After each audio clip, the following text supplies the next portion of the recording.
اب جب ایک کو ہیرا مل گیا تو باقیوں کے چہرے اتر گئے کہ یہ کامیاب ہوا، ہم ناکام ہوئے۔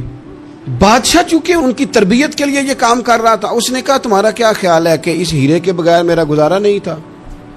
کہ تمہارا کیا خیال ہے کہ ہیرا میری سلطنت سے نکل گیا تو مجھے زوال آ جائے گا؟ اس نے کہا یہ تو ایک ہیرا ہے۔ اٹھا کے پھینکا، دیوار کے ساتھ لگا، ہیرا ٹوٹ گیا۔ اس نے لوگوں سے کہا تمہارے چہرے اترے ہوئے ہیں، میں تمہیں ایک بات سمجھانا چاہتا ہوں، ہیرا ایک ہی تھا، ایک ہی بندے کو ملنا تھا۔ میں نے انعام کا اعلان تو یہ کیا تھا نا کہ جو ہیرا ڈھونڈ کے لائے گا اسے انعام دوں گا، لیکن اب میں تمہیں بتاتا ہوں کہ میں تم سب کو انعام دوں گا، اس لیے کہ ہیرا ایک تھا، ملنا ایک کو ہی تھا، سب کو مل سکتا نہیں، لیکن انعام اس لیے سب کو دوں گا کہ ہیرا ڈھونڈنے پر انعام نہیں دے رہا، میں کوشش کرنے پہ انعام دے رہا ہوں کہ تم نے کوشش تو کی، تم نکلے تو صحیح، جدوجہد تو کی۔ کچھ لوگ کہتے ہیں کہ ہمیں ہیرا مل بھی جائے، او خدا کے بندے ہیرا ایک ہے، ہیرا ملنا کمال نہیں، محنت کرنا کمال ہے۔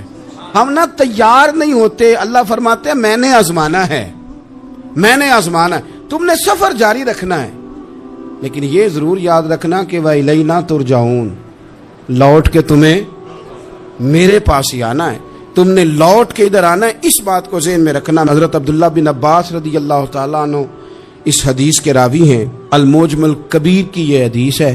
اللہ کے پیارے رسول صلی اللہ تعالیٰ علیہ وسلم ارشاد فرماتے ہیں کہ جس بندے کو 4 چیزیں مل گئی نا، اسے اللہ تعالیٰ نے دنیا اور آخرت کی بھلائیاں عطا فرما دی۔ 4 چیزیں جس شخص کو نصیب ہو گئی۔ یا رسول اللہ کون سی؟ حضور فرماتے ہیں جس کو شکر کرنے والا دل مل گیا، اور کریم محبوب فرماتے ہیں جسے اللہ تعالیٰ کا ذکر کرنے والی زبان مل گئی، اور حضور فرماتے ہیں جسے مصیبت پر صبر کرنے والا بدن مل گیا، اور جسے ایسی بیوی مل گئی جو نہ اس کے مال میں خیانت کرے گی نہ اس کی عزت میں خیانت کرے گی۔ جسے یہ 4 چیزیں مل گئیں وہ خوش نصیب ہے، دنیا بھی بن گئی، آخرت بھی بن گئی۔ کامیابی صبر آ جانے کا نام ہے، کامیابی شکر حاصل ہو جانے کا نام ہے، کامیابی میرے عزیز یاد رکھ لے کہ انسان اللہ کے ذکر میں لگ جائے تو اس کا نام ہے کامیابی۔ ہم نے کس کو سمجھ لیا؟ اپنی زندگی میں ایک تو محنت کریں، نتیجہ اللہ پہ۔ دوسری بات، امیدیں ذرا چھوٹی وابستہ کرے، لمبی نہ بنائیں۔ ایک ہے منصوبہ سازی کرنا مستقبل کی، وہ غلط نہیں۔ میرے نبی پاک علیہ السلام کا فرمان کاش کبھی ہم سمجھ جائیں۔ حضور نے ایک دن صحابہ سے فرمایا تھا حیا کرو، کہا صحابہ سے، سمجھایا ہمیں، فرمایا حیا کرو۔ یا رسول اللہ کس بات سے؟ فرمایا وہ والا مال کماتے ہو جو کھا ہی نہیں سکتے، اور وہ والے مکانات بناتے ہو جن میں تم رہ ہی نہیں سکتے، اور ان چیزوں کا سوال کرتے ہو جن کی تمہیں ضرورت ہی نہیں۔ اتنے لمبے محلات، اتنا لمبا چوڑا مال، اتنا لمبا چوڑا پیسہ، اتنی لمبی امیدیں، اتنی لمبی داستانیں، انسان کمزور ہو جاتا ہے، ساری زندگی حساب کتاب میں بیت جاتی ہے۔ دیکھیں نا حضور علیہ السلام نے فرمایا یہ جو غریب لوگ ہیں نا، یہ مالداروں سے 50,000 سال پہلے جنت میں داخل ہو جائیں گے۔ کیوں؟ اس لیے کہ جس کے بیگ زیادہ ہوتے ہیں نا، ایئرپورٹ پہ پھنس جاتا ہے، الجھ جاتا ہے، وہ کبھی ایک آیا، دوسرا نہیں آیا، تیسرا نہیں آیا، چوتھا نہیں آیا۔ اور جو ہینڈ کیری والے ہوتے ہیں نا، 2 جوڑے، وہ تو بس جناب سب سے پہلے وہی نکلتے ہیں، اور ان کی گاڑی بھی کسی رش میں نہیں الجھتی، گھر وقت پہ پہنچ جاتے ہیں، مال تھوڑا تو حساب بھی تھوڑا۔ تو ہم نا لمبی امیدوں کے چکر میں اس لیے پریشان ہے۔ رب کہتا ہے وَإِلَيْنَا تُرْجَعُونَ، تم نے اپنے گھر واپس آنا ہے، تم نے ادھر لوٹنا ہے، تم اتنے لمبے چوڑے معاملات کا شکار نہ ہو جانا۔ آپ اگر سکھی رہنا چاہتے ہیں نا تو عاجزی اختیار کریں۔ کیوں؟ کہ جب آپ عاجزی اختیار کریں گے تو آپ کو اللہ کی مخلوق اچھی لگنے لگ جائے گی۔ کیوں؟ کہ آپ اپنے سے بھی کسی کو بہتر سمجھتے ہیں۔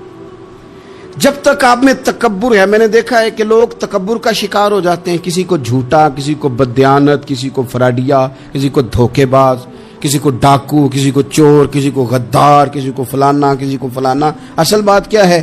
اصل بات یہ ہے کہ اس شخص کے دماغ کے اندر تکبر کا سودا سما گیا، یہ کسی چکر میں پڑ گیا ہے، اس کو ہیضہ ہو گیا ہے پرہیزگاری کا، یہ سمجھنے لگے کہ جو میں سوچتا ہوں وہ صرف وہی ٹھیک ہے. تیرا یہ دعویٰ ہے کہ ساری مخلوق ٹھیک نہیں، اور میرا رب فرماتا ہے لَقَدْ خَلَقْنَا الْإِنسَانَ فِي أَحْسَنِ تَقْوِيمٍ. میں نے مخلوق بنائی بڑی سونی ہے. ہم نا جب یہاں آ جاتے ہیں نا، یہاں ایک شخص تھا جس کا نام تھا بلعم بن باورہ. یہ بڑا مستجاب الدعوات تھا، جو دعا مانگتا تھا اللہ قبول فرما لیتا، پرہیزگار تھا. اسم اعظم اللہ نے اسے عطا کر دیا. حضرت موسیٰ علیہ السلام کے دور میں حضرت موسیٰ علیہ السلام نے جب اپنی قوم کو لے کے جبارین کے خلاف جہاد شروع کیا، نکلے تو اس طرف آنا تھا جس طرف یہ رہتا تھا. لوگ سارے اکٹھے ہو کے اس کے پاس آئے، آ کے کہنے لگے حضرت موسیٰ علیہ السلام آ رہے ہیں اپنی قوم کو لے کے حملہ کرنے کے لیے، تو دعا کر دے، معاذ اللہ نبی کے خلاف دعا کر دے، تو بد دعا کر دے تاکہ وہ آ نہ سکے، تیری دعائیں قبول ہوتی. پہلے تو کہنے لگا کہ کتنے بدبخت ہو، مجھے نبی کے خلاف بات کرنے اور دعا کرنے کا کہہ رہے ہو، معاذ اللہ، بدبخت ہو، دوڑ جاؤ. لیکن اللہ سے یہ توفیق مانگے کہ وہ انسان کا شعور سلامت رکھے. شعور سلامت. حضرت سلطان باؤ رحمۃ اللہ علیہ نے اپنے دور میں کہا تھا کہ ایمان سلامت ہر کوئی مانگدا ہے، عشق سلامت کوئی، وہ تو انہوں نے کہا تھا نا. اور آج کیا حال ہے کہ مال سلامت ہر کوئی مانگدا ہے، تو ایمان سلامت کوئی. اب کہاں ایمان سے، اب تو مال سلامت مانگتے ہیں الا ماشاء اللہ. تو انہوں نے کہا تھا کہ ہمارے دور میں سارے ایمان کی سلامتی مانگتے ہیں اور میں عشق کی مانگتا ہوں. اور میں لوگوں کو کیا کہوں، میں تو یہی کہہ سکتا ہوں حضرت سلطان صاحب سے معافی لے کے کہ حضور ہنتے مال سلامت ہر کوئی منگدا ہے، تھے ایمان سلامت کوئی. اب تو یہ حال ہو گیا. او بلعم بن باورہ غلط فہمی ہو گئی. پہلے تو لوگوں کو اس نے ڈانٹ دیا، لیکن جب لوگ دوبارہ آئے نا تو تحفے طائف لے کے آئے. لالچ میں آ گیا، پاگل ہو گیا، بیوقوف ہو گیا. ہرس ہوس یہ کہیں کا نہیں چھوڑتا انسان کو. لوگ نیک لوگوں سے بھی دینداری کا رشتہ نہیں بناتے، دنیا داری کا بنا لیتے. وہاں سے بھی مال ڈھونڈتے ہیں جہاں آ کے انہیں دنیا بھول جانی چاہیے تھی. مال آیا، دولت لے کے آئے لوگ، انہوں نے تحفے طائف دیے. کہنے لگا ٹھیک ہے، پہلے ڈانٹ رہا تھا کہ نبی کے خلاف میں بد دعا کروں، اور اب تیار ہو گیا معاذ اللہ. گدھے پہ بیٹھ کے یا گدی پہ بیٹھ کے جا رہا ہے کہ پہاڑ پہ چڑھ کے حضرت موسیٰ علیہ السلام اور ان کی قوم کے خلاف معاذ اللہ بد دعا کرتا ہوں. تو رستے میں جاتے ہوئے نا گدی نے منہ پھیر کے کہا کہ باز آ جا. گدی کہنے لگی تو مجھے آگے بھیجتا اور فرشتے مجھے پیچھے بھیج. باز آ جا. بڑے لوگ کانوں میں اذانیں پڑھتے ہیں کہ سیانا ہو جا، سیانا ہو جا، لیکن جب کسی پر بدبختی غالب آتی ہے تو پھر وہ سمجھدار ہونے کو تیار نہیں.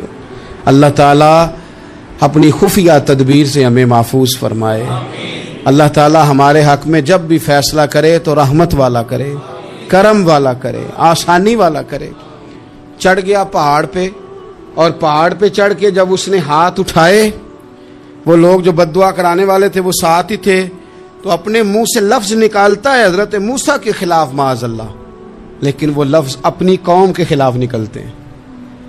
وہ ان کے خلاف بد دعا کرنے چلا تھا، تو چونکہ ہر چیز اللہ کے دستے قدرت میں ہے نا، تو زبان سے نکالتا کچھ ہے، نکلتا کچھ اور ہے. پھر وہ وقت بھی آیا کہ زبان لٹک گئی، سینے پہ آ گئی، عذاب آ گیا اللہ کا، تباہ ہو گیا اپنی قوم سمیت. اپنی زندگی میں یاد رکھ لے اچھی طرح، ہرس، ہوس، تکبر، غرور، وہ کسی چیز کا بھی ہو، وہ انسان کو لے ڈوبتا ہے. اگر آپ زمین پہ کھڑے رہ کے لوگوں کو دیکھیں گے تو کچھ لوگ اگر آپ کو اپنے برابر نظر آئیں گے نا قد میں، تو کچھ انشاءاللہ بڑے بھی نظر آئیں گے. ہم نے لسٹیں بنا لی ہیں کہ کون کون کتنا غلط ہے. ہم نے ہر ایک کے بارے میں 2-4 باتیں یاد کر لی، فلانا اتنا خراب ہے، فلانا اتنا، اور فلانا اتنا. اس کا نقصان یہ ہوا ہے کہ اللہ کی خوبصورت مخلوق، خوبصورت رنگوں میں ہم نے حالات خراب کر لیے ہیں. اگر ہم چاہتے ہیں کہ ہمارا دل سکون میں آئے، قرار میں آئے، تو زندگی عاجزی والی، انکساری والی، اللہ تبارک و تعالیٰ کی بات. میں اکثر کہتا ہوں کہ نبی پاک صلی اللہ تعالیٰ علیہ وآلہ وسلم نے کتنی شانیں بیان کی، حضرت عمر فاروق کتنی عظمتیں حضور نے ان کی بیان کی. جب ان کا وصال ہونے لگا نا، ان کو زخم لگا تو لوگ ان کی تعریفیں کرنے لگے. اب ان کو بھی پتا تھا کہ میری عظمت میں حضور نے کیا کچھ بیان کیا ہے. لوگ ان کی تعریف کرنے لگے، امیر المومنین آپ کو یہ کمال حاصل ہے. تو حضرت عمر فرمانے لگے دعا کرو بس میری نیکی اور بدیاں برابر برابر ہو جائیں، نیکیاں اور بدیاں برابر ہو جائیں. میں کسی درجے کا خواہش مند نہیں، بس یہ چاہتا ہوں کہ یہ عاجزی کا حسن دیکھیں، انکساری کا یہ درجہ دیکھیں. فرماتے ہیں بس یار معافی دے دے نا، وہ معاف کر دے. پھر تو بات بن گئی. میں جلسوں پہ اجتماعات پہ جاتا ہوں تو ایک رواج بن گیا ہے، لوگ بڑی بڑی قطاروں میں پھول لے کے کھڑے ہو جاتے ہیں اور گاڑیوں میں پھینکتے ہیں. تو میں اپنے سنگیوں سے کہتا ہوں کہ اگر تو قیامت میں بھی ایک پھول مل گیا نا تو پھر تو یہ سارے استقبال کام آ گئے. اور اگر وہاں کھڑا کر لیا گیا نا، صحیح حدیث میں حضور نے فرمایا ہے کہ کچھ سوالوں کے لیے بندے کو محشر کے میدان میں کھڑا کر لیا جائے گا. ان سوالوں میں سے ایک سوال یہ بھی ہوگا کہ بتا اپنے علم پر عمل کتنا کیا تھا. تو میں نے کہا اگر تو روک لیے گئے تو پھر ان پھولوں کا کیا بنے گا، پھر تو آزمائش میں آ جائیں گے. اللہم استرنا بسترک الجمیل استغفر اللہ ربی من کل ذنب واتوب الیہ. اے اللہ جو غلطیاں یاد ہیں ان سے بھی توبہ کرتے ہیں، جو بھول گئی ہیں ان سے بھی توبہ کرتے ہیں، جو ظاہر ہے